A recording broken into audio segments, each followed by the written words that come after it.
তো চলো আপাতত। রাস্তার অবস্থা দেখো কি অবস্থা, ভাই রে ভাই, খুবই খতরনাক অবস্থা। হ্যাঁ, দুপা ফেলে যেতে হবে। আরে বাপরে, আরে ভাই এ তো নর্থ সিকিমেরও ওপরে।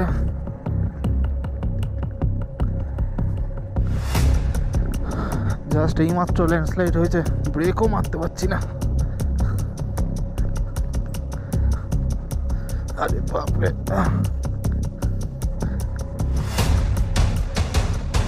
এই পাথর পড়ছে আবার।